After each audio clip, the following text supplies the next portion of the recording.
Okay, student, today we will start our next topic, that is equity in education. Okay, equity means equality in education. Now we know that the girls are not giving the equal importance as compared from the boys. So one case study is given in your book, that is the name of the girl is Sienju, that has high illiteracy level is there. The village name is Sienju, where the illiteracy level is very high because girls are not getting the education there. So only a small number get educated, and the most affected part is the girl child. Girls are not giving the education in this village. The community previously did not see the importance of educating the girls. That community will not know that what was the important to give the education to the girls. But this has changed by the Women's Association when came an administrator there to educate the girls as a very important role in the society, that they have to educate the girl child. And in this village girls are not getting the education, so that girl will become and very happy. I am very happy, since then my parents do not want to be left behind in the quest of taking the girl child to school. What is the meaning of quest? A longer, है ना, जो पहले से चला आ रहा है. So they will stop doing that. Girls are not allowed to go to the school. They will take their girl child to the school for educating them. My parents have since this seen the importance of education. Now my parents understand that what is the importance of to educate a girl child. Taking me and my siblings, मेरे छोटे बच्चों को, मेरे छोटे brothers and sisters को भी वो school लेके जाने लगे to the school without discriminating, as they are the girl child. So the counselor engaged the community with teaching them that the girl will always came back and help her people.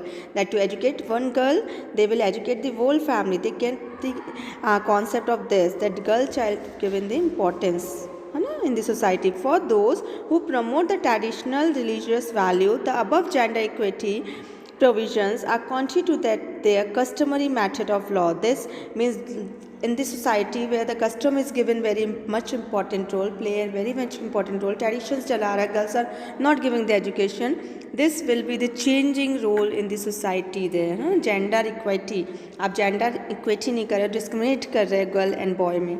For example, the traditional Hindu religious legal method found in the law of Menu that provides for unequal treatment for law and punishment based on gender as well as caste. So in the traditionally, for one example is given, traditionally in the law of Manu, one book is there. In there, the punishment is given for the gender inequality, unequal treatment. If you are giving in the caste base or if you are giving in the education base, they will give the punishment. Gender inequality also exists within the Islamic legal traditions. Gender inequality is also there in the Islamic, Muslim law में भी है, as it was in the Hindu law. है ना, tradition we have read it that Hindu law is not giving the equal treatment for the girls and boys. Such competing gender inequalities of two communities is in particular, and also prevented the adoption of uniform civil code. So these two communities will not performing the equality between the boys and girls, so they have to adopt the uniform civil code, which is article 40 of the constitution. 44 of the constitution says that there must be a equality between both of gender, or there will be a uniform civil code for all, which has continued to remain an unrealized and aspirational provision in the constitution. That what I have said, that this was also inserted in the constitution, that uniform civil code you have to apply. If you will do the gender inequality, this provision is also abolished. Nextly, the modern Hindu family law was adopted by reconfiguring the traditional religious law and further based on modern constitutional values. So further, modern Hindu family law will be adopted, and the constitution has given their importance. Constitution की importance है. However, complete the gender equity has been not achieved, but generally the gender equality is not be achieved by making the modern Hindu law भी बना दिया, लेकिन this will be there. The instances of gender inequality exist in the present Hindu family law, which include like how you will unequal in the boys and girls, this will be there shown by firstly Hindu Marriage Act, like boys age will be different, boys age will be 21 and girls age will be 18. So this will be a gender inequality. In the Hindu Succession Act, girls daughter child will not get the provision in the property, they will not get the property. This was inequality. Third, Hindu Minorities and Guardianship Acts prohibits a mother to act as a child's natural guardian unless the father is died. Means mothers को guardianship नहीं मिल सकती unless the father is died, father के बाद ही mother as a guardian treat की जाएगी. So this is also inequality. The Hindu adoption and maintenance act prohibits a mother to give her child in adoption. According to the Hindu Adoption Maintenance Act, Section 6 says that, this you will highlight it that na, this is the very important section, so where the inequalities has shown. This is your answer also, one question answer. This is the four provisions which shows that there will be a gender inequalities in the Hindu family law also. है ना? The first Hindu Marriage Act, second Guardianship Act, third Minorities Act, fourth Adoption Act. This also shows the inequalities between the girls and the boys. Nextly, some examples is also shown in the Muslim laws. Means some of the inequalities is also shows in the Hindu Muslim laws. Like the practice of polygamy is prohibited in Islamic law. Polygamy means having so many wives but having single husband. एक ही husband होना चाहिए है ना. तो this is very irrelevant है ना, irrelevant है. The common views that a husband can divorce his wife by triple talaq, but wife cannot do that है ना. That husband can give the 3 triple talaq and their divorce will be granted. So this is not happened for the girls.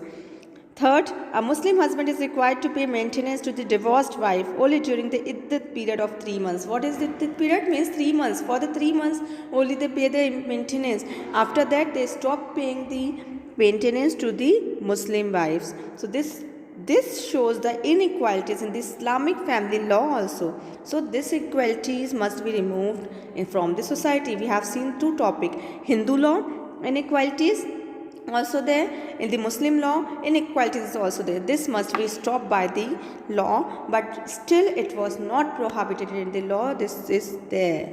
This is there. So lastly, it was said that there are other practical challenges in achieving the gender equity in the realm of the family laws. There must be other challenges also which shows the inequalities in the gender. One of the foremost being bad lack of information about family law there that are application respective communities. So one of the back means we are not knowing the family law exactly where it must be applied. So most residents of the rural area will not know the family law. No, neither the minimum age of the marriage nor the dowry is prohibited. Most of the person will not know about this act. Most of the person were not knowing that this was prohibited, dowry is prohibited, what was the age of the girl and for boys for the marriage in the according to the Hindu law. Villages में नहीं पता है. So also this will be the reason for the inequalities. Also they were not unaware of the legal ground for divorce and prohibition of practice of bigamy or polygamy.